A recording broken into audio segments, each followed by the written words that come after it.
Good evening, everyone, and welcome to Film Forum at Home. My name is Joseph Berger, and I am the Theater Operations and Events Manager at Film Forum. I'm speaking to you all live from my living room in Prospect Lefferts Gardens. This is our second virtual event while the theater is temporarily closed. So first and foremost, we wish everyone safety and sanity, health and happiness at this time. I'd like to welcome our Film Forum members to the Zoom platform and everyone else who is joining us via our live stream on our YouTube channel. A couple of quick notes. Our event tonight with Ursula von Rydingsvard, filmmaker Daniel Traub, and our guest moderator Molly Donovan will run about 45 minutes long. A note for our Zoom attendees: if at any point during the discussion you'd like to ask a question, please click on the Q&A icon on your Zoom window. This will enable you to submit your question or comment in writing directly to our moderator. Molly will do her best to integrate your question into tonight's conversation, so please keep them succinct and relevant. I'm going to bring in our guest moderator at this time.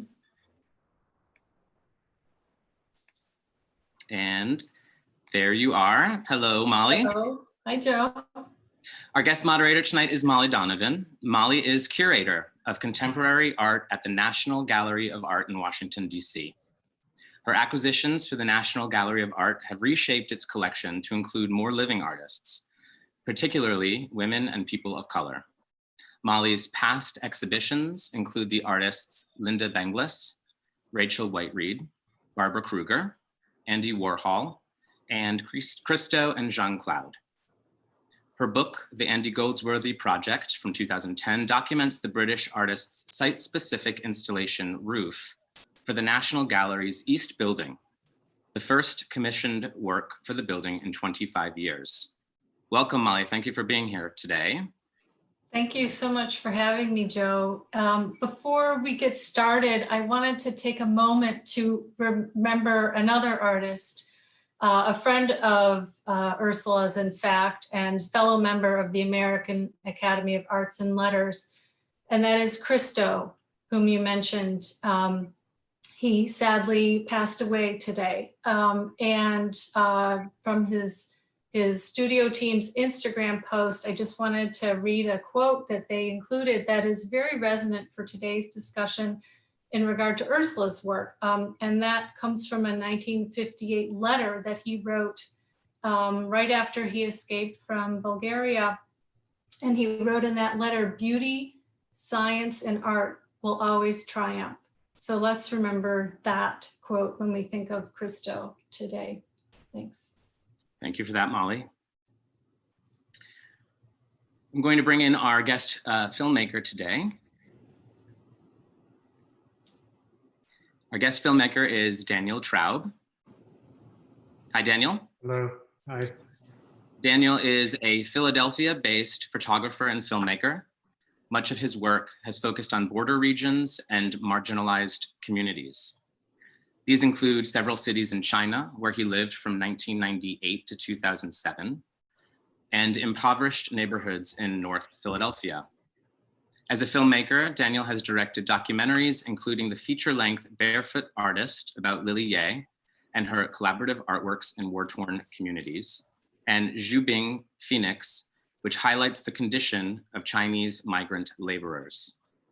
We are very proud to present through our virtual cinema platform Daniel's new film, Ursula von Rydingsvard, Into Her Own, which elegantly showcases Ursula's work while illuminating her extraordinary journey from Germany to Connecticut to New York City, her home for over 40 years. Daniel, how are you?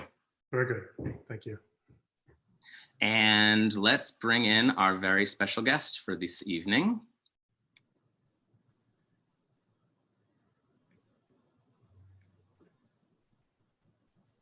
There you are. Hi, Ursula. Hi, Joe. Hi. Ursula von Rydingsvard is our very special guest and the subject of Daniel's film.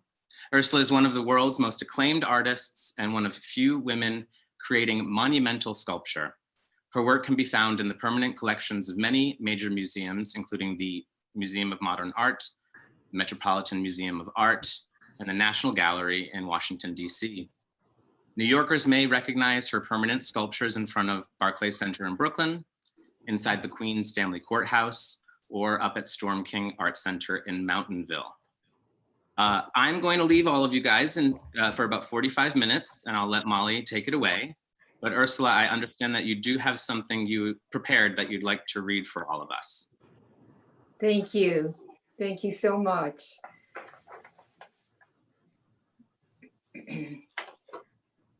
I have sometimes been asked why I make art. It is not a question I find easy to answer with any kind of clarity, but I will try to poke around some possibilities. Why do I make art? Mostly to survive, to ease my high anxiety, to numb myself with the labor and the focus of building my work. Objects or the process by which I concretize my ideas feels so good. Because I invariably, especially with my monstrous pieces, run into intense anxiety, moments from which I have to unravel myself.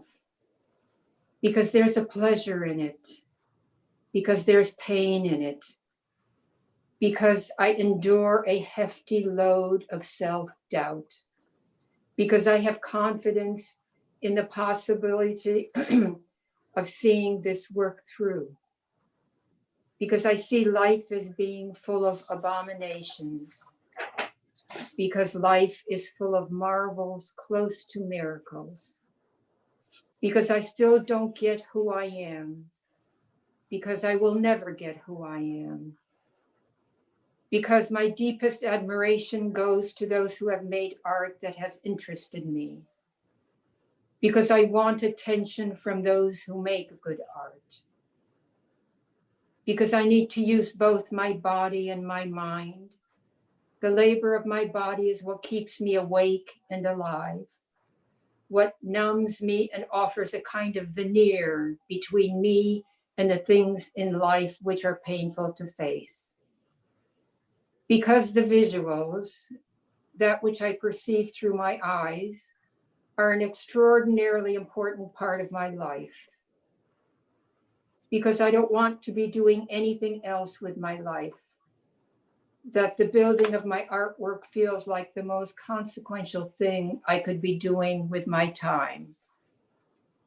Because I can run into a world of my making, both physically and mentally. Because I like working with a group of assistants who become another kind of family. Because I like the daily rhythm of going to my studio. Because it's a place to put my pain, my sadness. Because there's a constant hope inside of me that this process will heal me, my family, and the world. Because it helps fight my inertia. Because I like embroidering around my long ago Polish fantasies. Because I can reach into the future with my work. Because I constantly need to try to better understand the immense suffering and pain of my family that I never seem to be able to really understand. And also because I want to get answers to questions for which I know there are no answers.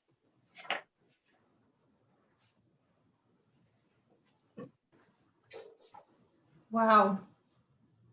Well, if anyone wanted to know why we needed this film on Ursula, there it is. But we have a lot of questions still, and that's how we got here, talking about this film. So first of all, I wanted to congratulate Daniel for creating this moving portrait of Ursula, letting countless people in on what some have known, namely that Ursula is an extraordinary force of art and an empathic, intense, playful, humble person of genuine conviction. So thank you, Daniel. And Ursula is someone who knows and admires you greatly. This film is so gratifying to watch. it captures you so fully, and it gives me joy to know that more people will see and understand you and your work through this film. So it's just fabulous. I wanted to start by asking the two of you how this film came into being, when you met, what was the origin story? And you can start with either Daniel or Ursula, whoever wants to go first. I'll start. Yeah. So I actually didn't know Ursula or her work very well, maybe kind of in the periphery, living in New York at the time. But she saw another short film that I made at Mass MoCA called Shooting Phoenix. And at the time, she was she had an installation at the Yorkshire Sculpture Garden, which was moving to Venice. And she liked my short film, I take it. And she asked, or she suggested to Yorkshire that they commission me to make a short film about the Venice project, which happened a few years ago. So I did that. I made about a 10-minute film that documented the movement of her work from England to Venice. And then once through that process of making that film, I got to know Ursula. I got to know a bit about her work and also about her extraordinary history. And I sort of felt like at the end of making that film, I wasn't really ready to let go of, it felt like there was more for me to explore. And as it turned out, I found out that Ursula's studio was about 10 minutes from where I lived in Bushwick at the time. So I kind of, with her blessing, started to explore the idea of continuing to film, partly because it was close by, and it felt like there was a reason, or I had an interest to kind of continue. And as it turned out at the time, Ursula was starting a project commissioned by Princeton using copper, which was a material that she had never used before. So all these things kind of came together, and I sort of felt like there was a story there, particularly with her embarking on this project, using a material that she had never made before. And also there wasn't, the more I learned about her, there wasn't a real film yet that had been made. There was quite a few smaller films. So I felt, at the beginning, I didn't really know where it would lead. I didn't know it would become a bigger film, but I decided to kind of start and see what would happen. And I would just kind of go to her studio once or twice a week and sort of poke around and see what was happening. And I think gradually we got to know each other and came to an understanding. And I think Ursula also wanted to have that piece, or she was eager to have that piece documented. So everything kind of came together, and over about a year, that's kind of how it started, just very organically and slowly. Ursula, do you want to tell your side, how it came together for you? Sure. Daniel is a human being that's very, very kind-hearted. And for 3 years, he followed me around my studio, depending on what time he had, the snippets of time that he had. And he asked questions, sometimes the questions that one would expect, but also once in a while he would ask questions that would really run deep.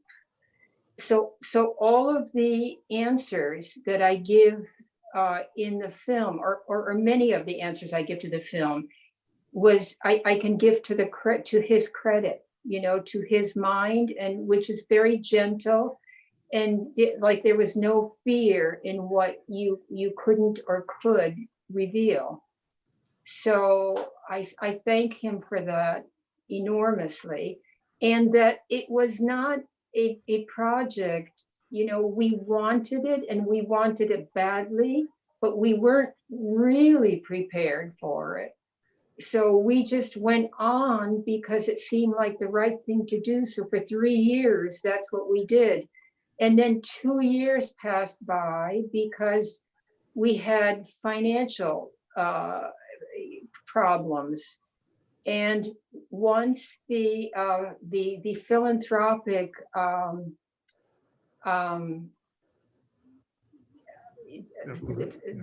the Bloomberg philanthropy came on our side, they have people that make films, they have people that edit films, and they helped us financially. So we were able to finish the film.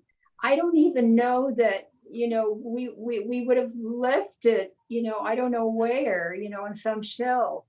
But so they were really quite important in finishing it off.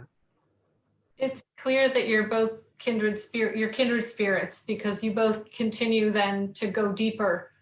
Daniel, in your filmmaking, you get a taste of something, and you if it's not satisfied, you keep going. And Ursula, that's what your work is. This continual intrepid labor towards something of depth, and that conveys completely both in the presentation of the film and obviously the subject of the film. Ursula, so I'm getting some questions, and a lot of them are about how Ursula makes her work, but one of them I think is it conveys and I'll get to those as I can. One of them though speaks about the vulnerability that Ursula puts out there, and that the film is honoring in many ways. Your raw honesty about a broad spectrum of struggles and challenges. It's very inspiring, and especially right now. I wondered if you wanted to talk about that. I mean, it's always seemed to me that maybe I need to look further myself, but on a quick survey, it seems to me that a lot of women, such as Louise Bourgeois, whom I know was an important forebear for you, may be willing to discuss these personal challenges more frequently. And I'm wondering what your thoughts are on that, about the vulnerability, the expression of vulnerability, both personally and in the work, that it comes through. And then Daniel, I'd love to know your thoughts on how you wanted to treat that, because that's a big responsibility. I think vulnerability is one of the biggest gifts that we were ever given as human beings. I think that it enables you to be in a place where you're not supposed to be, where nobody's telling you to be. It just sort of grows out from where you don't know, but it's the one thing that I want to squeeze out of wherever that vulnerability comes in my body and my mind, but that I want to work with vulnerability, because it is not only so complex, but it gives you so many choices, and they're so delicate, they're so soft, and they're not ordering you. So I think that a lot of a kind of honesty, but I don't even know what honesty means, because it seems too much as though it's something that you're going to march along with. And I think that vulnerability is the opposite to it. So I think with my works, as big as they are, they don't feel like they oppress, or they don't feel like they want to be the numero uno. They're about something else. And in your great essay that you wrote for my book for the England the England show, Yorkshire Sculpture you Park. you Yeah. you didn't ever say vulnerability, but you always talked about the space between both the physical and the mental. And Yeah. to that space, one could put in so much, you know, and but you don't have to put anything in, you know, that their rules are very different in those spaces than they are outside of it. It's not like being in front of a red light and then crossing. Right. I think I used the word liminal.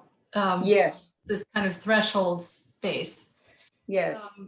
But that's great to hear your thoughts on that. And I'm just wanting to know how, knowing, you know, you knew Ursula well enough after a 10-minute, you know, producing that first film, to know that, you know, this can be, it's a responsibility to present that kind of information in the form of a film. It's very powerful. So how you went about handling that? Well, that, for me, the issue of vulnerability, it's certainly not something that I set out to, you know, I want to make Ursula vulnerable. That certainly wasn't how I saw it. I mean, I think it really happened very slowly, actually, because the film unfolded. I mean, the producing of the film took about 4 years, really, 4.5 years until it was completed. And I think it just slowly getting to know Ursula. I think Ursula trusting me, and just kind of just the day-to-day work of making the film. I think I don't really think like that I had in mind to go somewhere. It's more that it just sort of naturally went in that direction based on our interaction and based on, I guess my interest. Like I was sort of, you know, the more I knew about her, the more I saw how she worked, the more I was curious to kind of ask certain questions. And it was also a matter of, I think for me as a photographer and visual artist, I was also very taken with her process, you know, in a way the probing and the sort of the sense of like uncompromising search. And I feel like that kind of work in itself leads to a kind of vulnerability, because you're really looking for something deep inside of you, which, you know, I don't think, Ursula, I don't think you think of it as vulnerability either. It just kind of comes out when you're really probing into something. And I feel like making the film also was similar. Like we just kind of worked, and, you know, over this long period, it sort of just naturally went in that direction. And I also want to just acknowledge that, you know, after the first year of filming, Ken Copeland, he's a filmmaker and editor who I've known for a long time, and who's also made many films on artists, worked on films on artists.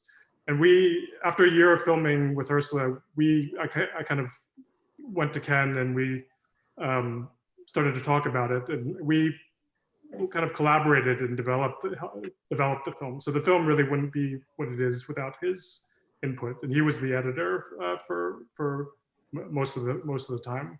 So I think it was all these people, Ken and many other people who worked on the film. I think all these things brought it to where it is. And I think, if Ursula, if you remember, in the beginning, you were a little reluctant to make it to be too vulnerable. I think. I mean, you were. You didn't know me all that well, and you were, you know, naturally sort of hesitant to reveal too much. And I think you also, part of you wanted it to be more of a sort of professional profile, or but I think it was very slowly that you know, saw that it would be a stronger and more powerful film if we brought in your background and your history and everything. But I wasn't thinking in terms of a more powerful film. Right. I was thinking of, you know, because yes, I had gotten to know you much better, but you also knew the moment that you could get this out of me. And there were like two moments. One, it was in the studio, and one, it was in my brother's house. That you were able to. I'm sorry, it wasn't my brother's house. It was actually my apartment. That you were able to sort of nip at, especially at the father thing. Because that's not something that I would ordinarily talk about too much of anyone. Right.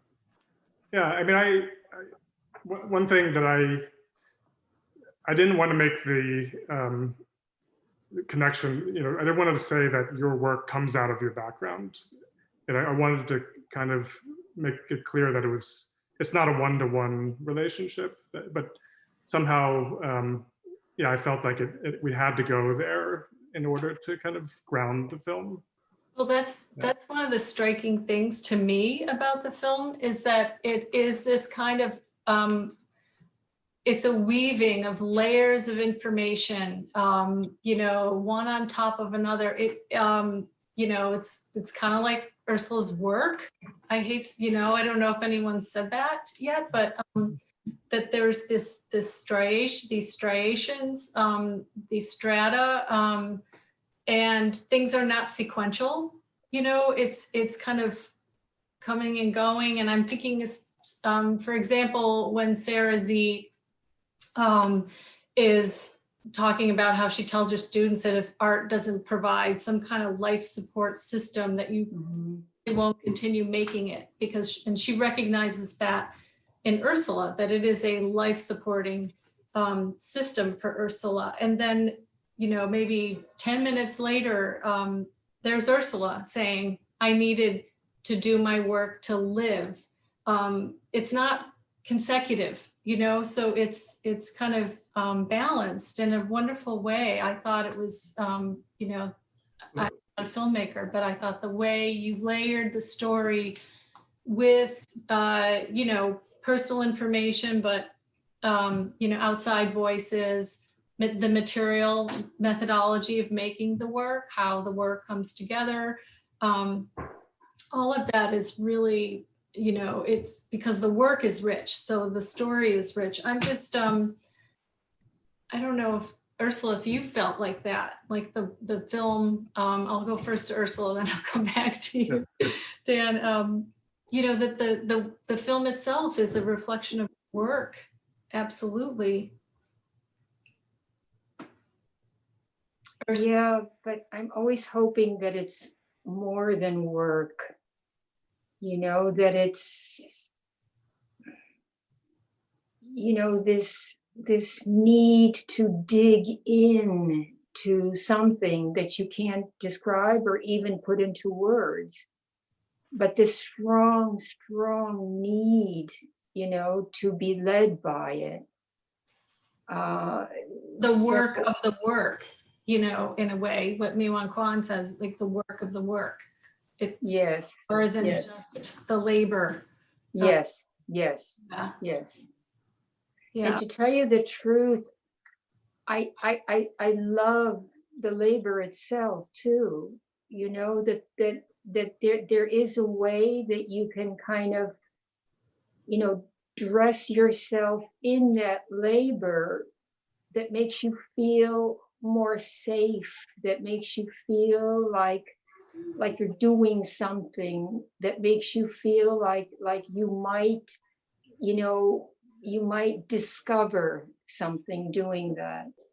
The only thing that sometimes I get, and your whole essay was so amazing about this, my connection to wood, is that I don't even want to work with cedar anymore, and I always look for other materials. But it so happens that cedar is the stuff that enables me to make the best work. And I don't even understand how and why, You know that there's something about its softness. There's something about the color. It starts off being almost like pinkish white, like as though it's, you know, flesh. And it is not difficult to cut with a circular saw, but obviously one has to do something with it, you know, so that I become interested, you know, or I usually have an idea of what I want, and it usually never ends up being that idea, but at least it's a beginning. You know, you have to have somewhere to start. It's like, you know, a travel of only you know, you traveling through something that you don't really know what the end is going to be, but you don't want to know really what the end, but you have some ideas about what you need in this particular piece. And maybe those ideas were given to you with the last piece that you made, you know, that you couldn't do that with.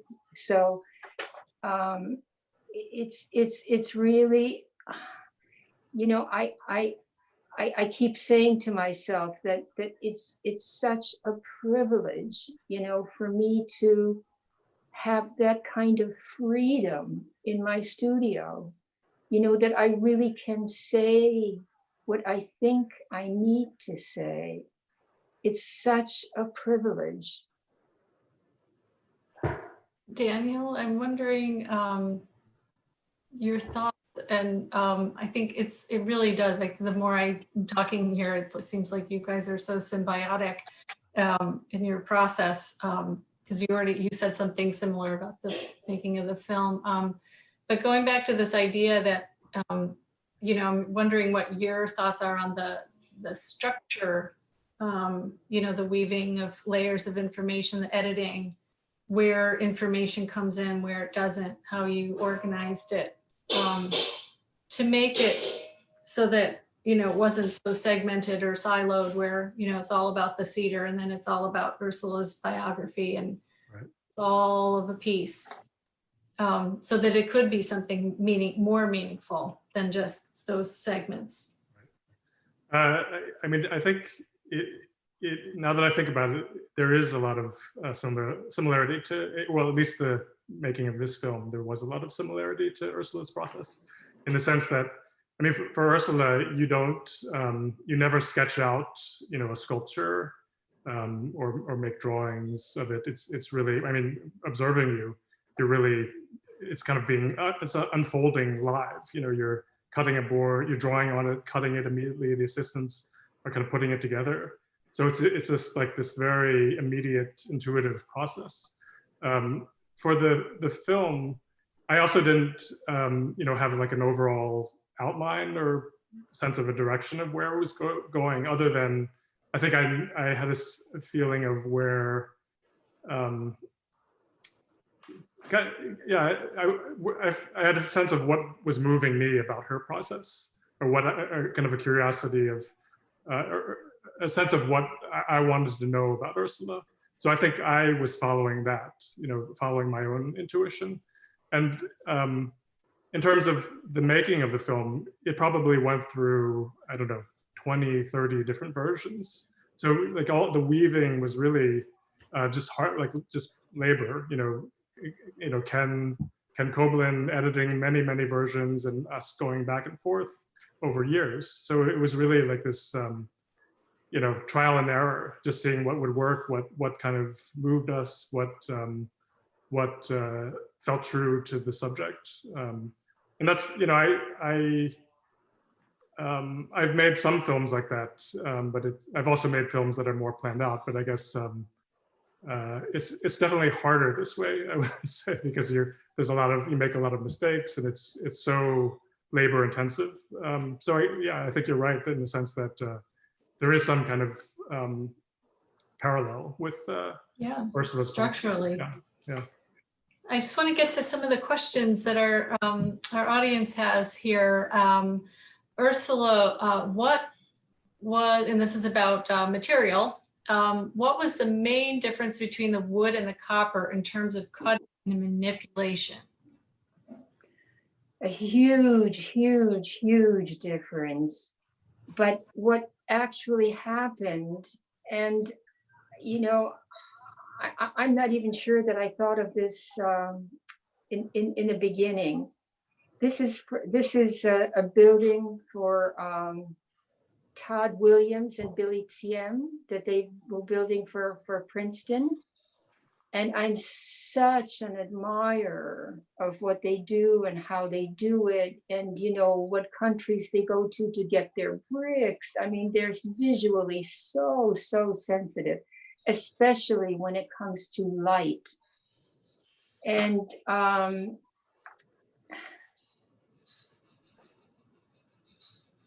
I'm not sure I took myself off the rail. Can you?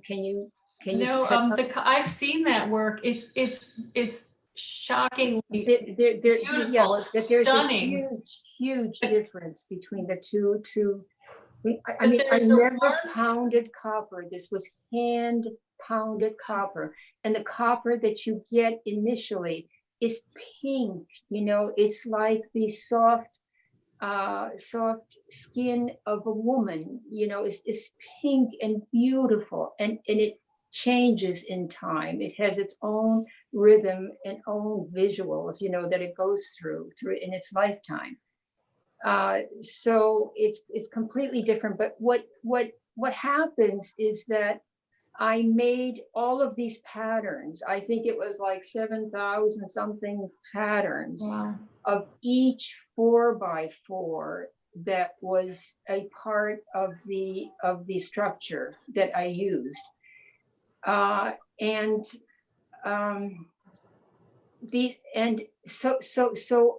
I made the body, the entire body, full scale, out of cedar first, and then we made patterns from the metal from the cedar model, right? Yes, yeah. Yeah. No, not against the cedar model, but we made so many patterns from the copper metal, and then we bent them. We bent them to the forms that the pieces that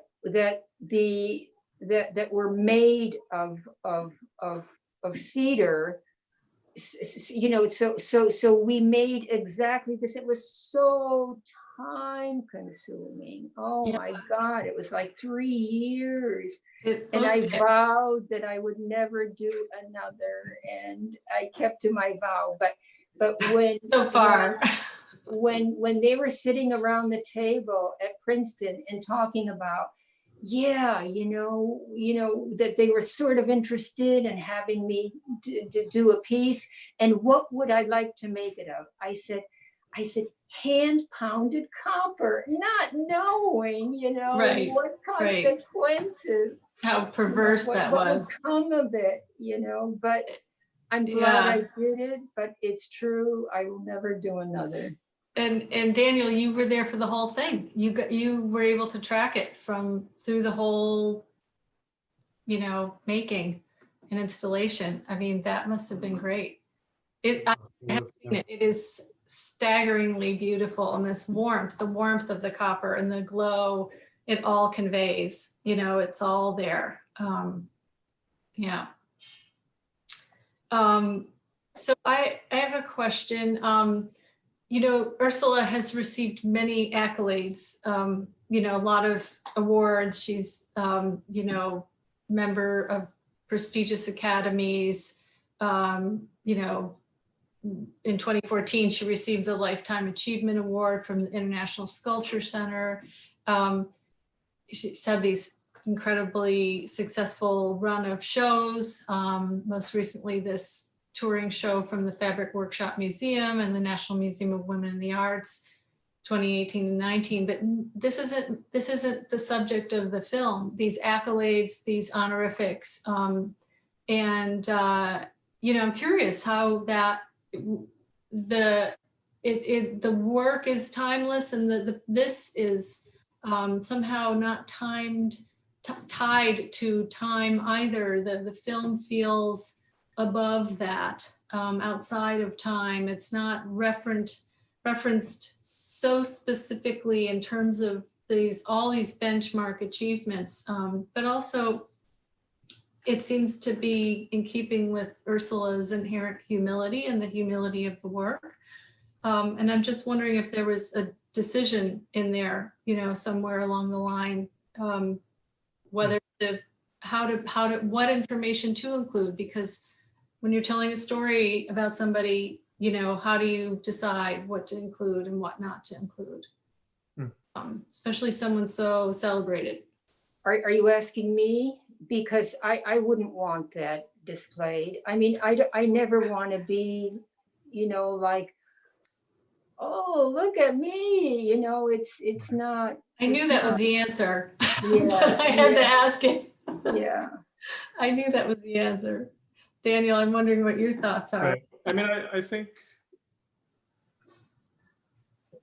we made a decision to establish, her work by kind of letting it speak for itself. I mean, I think what you're referring to, the awards and everything, that didn't seem so necessary. I think it was more about, I guess what goes in that direction is showing the extent that her work is in, major collections all over the world, which we do in the beginning of the film. That was kind of, okay, this is who this person is. And then our main intention was to show her process and just how the work gets made and what drives Ursula, or that was the hope. I mean, I guess it didn't, in the end, I think the work speaks for itself. We don't need to gild the lily, as they say. It certainly does. Yeah. And I think that's part of what you were saying, that it's has a kind of timelessness. I think that's Ursula's work more than the film, really. I think I think that's something that drew me, is this sense of, there's something very personal about her work, that, you feel like this is really something that somebody dug really deep, but it feels almost very primal, like it's like a part of nature or something that's been there for forever. I was looking, just to kind of bring in what's happening in the country at the moment. I was looking at photographs of the protests at Barclays Center just the last couple of days, and I don't know if Ursula, you saw this, but you could see in many pictures the sculpture there, Ona.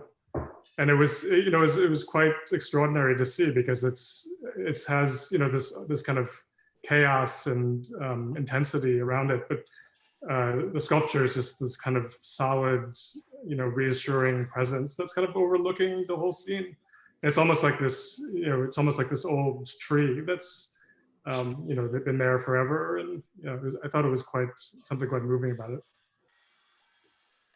That's brings up one of the questions from one of our audience members about whether Ursula has feelings about her work being exhibited in public space in close contact with passersby versus in private collections or in galleries. So, Dan, you mentioned the really personal nature of her work, but then putting that out in a public open space, how does that rhyme for you, Ursula? I think if the piece is made out of bronze, it's safe to do either for private people or for public people. Especially for public people, one has to be very careful. I would not put out a cedar piece in a public place at all, because it would suffer. But that's just talking about materials.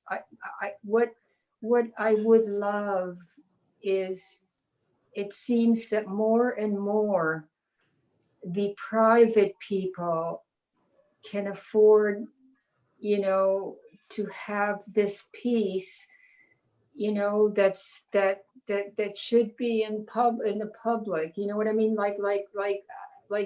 Because museums are not so rich, you know, museums can't afford, especially when you get to materials that are really expensive, you know, to work with and to make from. So I would love my work to be more in places like the Barclay Center, you know, or not even like the Barclay Center, but like some park, you know, or a place where a lot of people could enjoy it, not just one family or one person. Right. And, you know, there's this whole notion of the monumental and the monument, and your work is just, it redefines that in a very important way. It seems like Dan was saying, it's like more like a tree that's witness to, you know, a public space than something, you know, large and onerous in that space. So, and I'm just cognizant of the time, just trying to get through all these questions here. Another question more about making, which is everybody wants to know how artists make choices, but this is good for a filmmaker too, because Dan, it's about light. And I can just tell you as an aside that I have never been directed by anyone in my whole life by a cinematographer, but I feel quite directed. Dan got me to move my setting for this conversation to a better light-filled space, and where I had more interesting background, and he got me to raise my camera, and I thought, wow, this is amazing. He's right, yeah. I've never been directed by anyone. I feel very, I feel like I have a whole new set of information, but so thanks, Dan. Sure. Every Zoom I'm ever going to be on from now on is going to be have my camera above eye level. I now know. But Ursula, the question for you about light is how you chose to integrate light into some of your larger pieces, if you could. I think bronze can be thought of as a really hard metal. And and I wanted to soften it, you know, I wanted to be more sort of engaging. I wanted it to have another kind of personality. So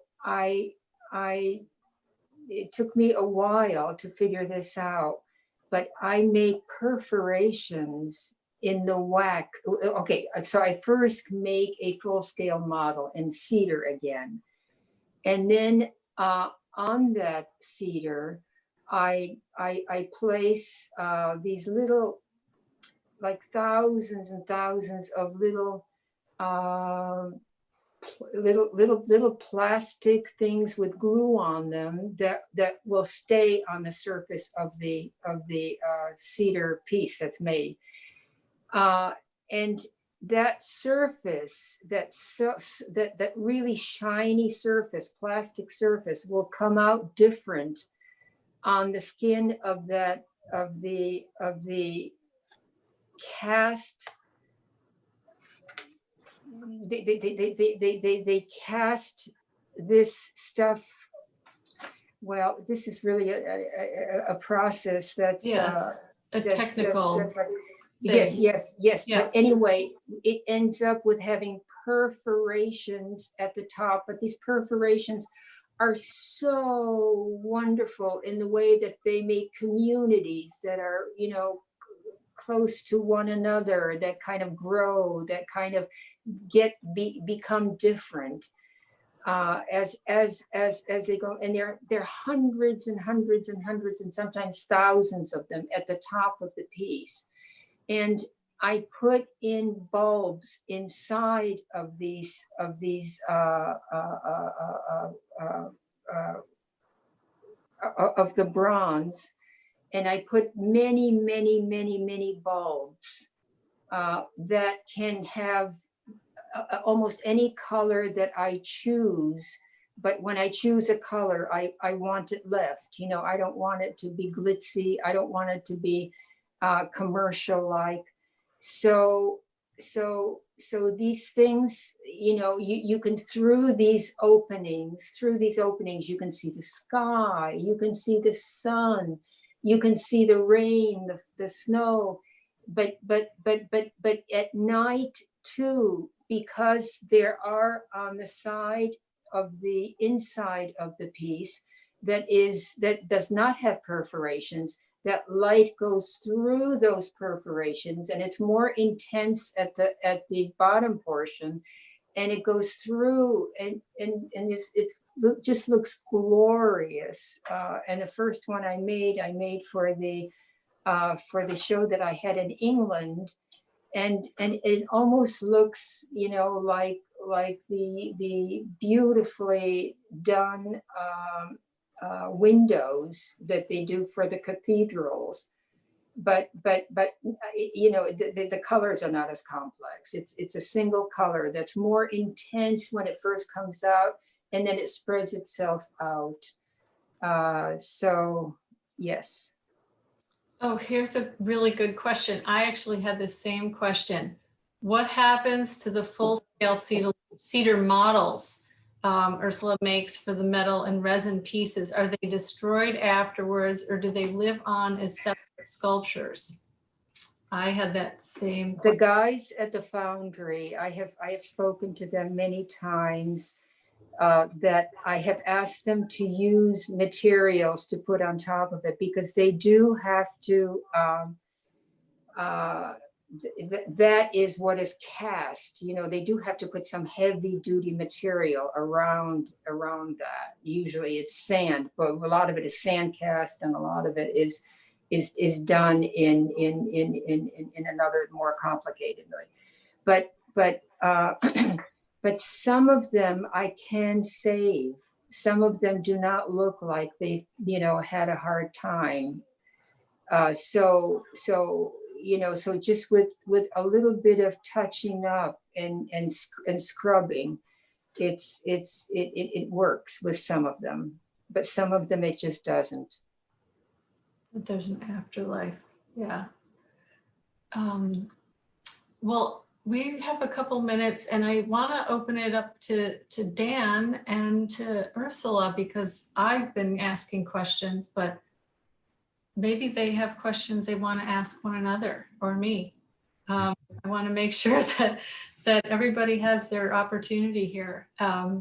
So, and if you don't have any, that's fine. I can keep going with some of our audience questions, which are really excellent and very thoughtful. So, do you want to think about your question? No, I can just talk to Dan, you know. Okay. that you know, I just wanted to tell you, you know, that it's not often that two people get together in a way where they find this place and want, you know, to get the same thing done, and where so much cooperation happened, you know, between the two of us for so many years. You know, the kindness and the generosity that you gave to this film, I'm so grateful to. Yeah, and I smile every time I see your daughter. That's so beautiful. So thank you. Well, I mean, I want to say the same. I mean, I'm so grateful to have had the opportunity that you've let me make this film, and I mean, I certainly learned a tremendous amount, and it's you know, it was very, very inspiring watching how you work, and it's helped my own process and my own work. And I will thank also my brother that I love so much, and he's like my guide in terms of values in life. you know, so I want to thank him as well. Yeah, I mean, he's kind of the second star of the film. Yes, I mean, yes, he's incredible. I mean, it was really yes, fantastic getting to know him too. yeah. Yeah, it's lovely to see him. Okay, we still have a little more time for questions, but I wanted to make sure to get that in. Have you each have the opportunity to talk to one another. Ursula, what was it like to think about the future of your work as an early career artist? Do you have a vision for how you wanted the work to evolve? And the same question could go to me. No, all of these things about theories and visions, I just can't get into. You don't know ahead of time what you're going to want, or I don't. I mean, as I start working on it is what gives me more clues, what gives me more, lets me know more of what it wants. And I never thought myself of being in any group, you know, in any style, but I'm sure I must have a style. And I've certainly learned a lot from abstract expressionists. I've certainly learned a lot from many other movements. And I think what I really like about this time in the art world is that it's so democratic in so many ways. And it's not just that we have, you know, people from all over the world, you know, that we're embracing, but all the styles are being embraced. So that when I went to Columbia University, it's like the minimalists ruled. And anybody who made a figure, you could die before you had a show in a gallery. You know, it was so no. And it was all these kind of rules about what is good art. And it really pissed me off. You know, it was very a very hard moment, because I think sort of in an opposite way. But there is Saul LeWitt, who is a huge sweetheart, you know, and that he has humor in his work. He has, you know, things that are light, things that feel, the colors that feel so welcoming and so happy. So, I mean, there of course were exceptions, but yes. No, that's great. And that's a great way to finish up. The plurality of your expression is, you know, complete in this film. It's really beautiful to see it all lay out for the viewer. I can watch it a lot. I can watch it endlessly. This is a classic, an instant classic. And we're all delighted to have seen it and to have it roll out for more viewers. So thank you. And thank you, Molly. Thank you you so much. Thank all of you. I thank all of you. And I just have a quick question actually for all of you. We can start with Ursula and then Daniel and then Molly. What's next? Ursula, are you working on something now? Do you have ideas? Is there something that you are? A huge exhibition for Denver and a huge exhibition for Poland. Fantastic. Mm-hmm. Well, we wish you all the best of luck on both of those. Thank you. I'm going to sign you off now, and I thank you again very much for being with us today. Such a pleasure. Such a pleasure. Thank you. Daniel, anything coming up for you? I was starting to work on a couple of projects in Japan, documentaries, but that the pandemic has put that on hold. So actually what I've been doing is kind of going back through my photo archive and just sort of putting some projects together that I had put on hold for many years and making some books. Seems like this is the perfect time. Yeah, exactly. Right. Well, Daniel, thank you again for your wonderful film. We're really, really proud to present it. And we hope to see you again. And real person in real life, hopefully. Thank you. Thank you. Molly, Yes. how are you? I mean, what are you working on? How's the National Gallery of Art doing? What's coming down the pike? Yeah, well, I'm actually busier than ever. Very, very productive in this time, which is kind of strange, but good. And I'm lucky. I'm very fortunate in that. There's many things coming down the pike, too far to announce at this point, but I am really eager to get back to the East Building of the National Gallery of Art when we do start reopening. We haven't announced yet what when our timeline. Sure. But DC is starting to reopen slowly. Show as you mentioned, my Linda Benglis show opened a week after the National Gallery closed. The whole thing is up, installed, but no one's seen it. So I'm really eager to get back to that space and to, be able to welcome visitors and talk about the show with everyone. The good thing is it's been extended to the spring of 2021. So I'm really delighted. So people will have the opportunity to see it. It's a mini survey of Linda Benglis's career. Another one of those, incredibly fierce, resilient artists. I guess sculptors. I think I have a thing for them. They're really inspiring to me. So people like Linda and Ursula. So Well, thank you so much for your work. And thank you for being here. Thank you. Stay safe.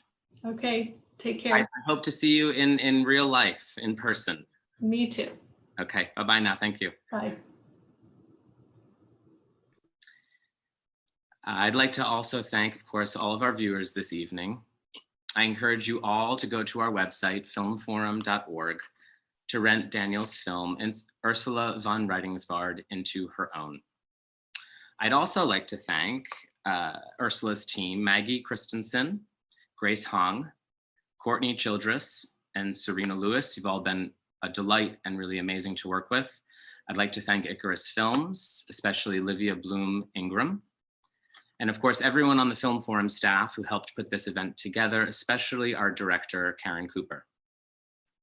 If you enjoyed tonight's event, please consider making a donation to Film Forum's COVID-19 Emergency Fund and help us reopen our doors, hopefully in the very near future. You can do so by going to filmforum.org/support. Finally, please stay connected with us via our newsletter and also our social media handle, Film Forum NYC, at Facebook, Twitter, and Instagram.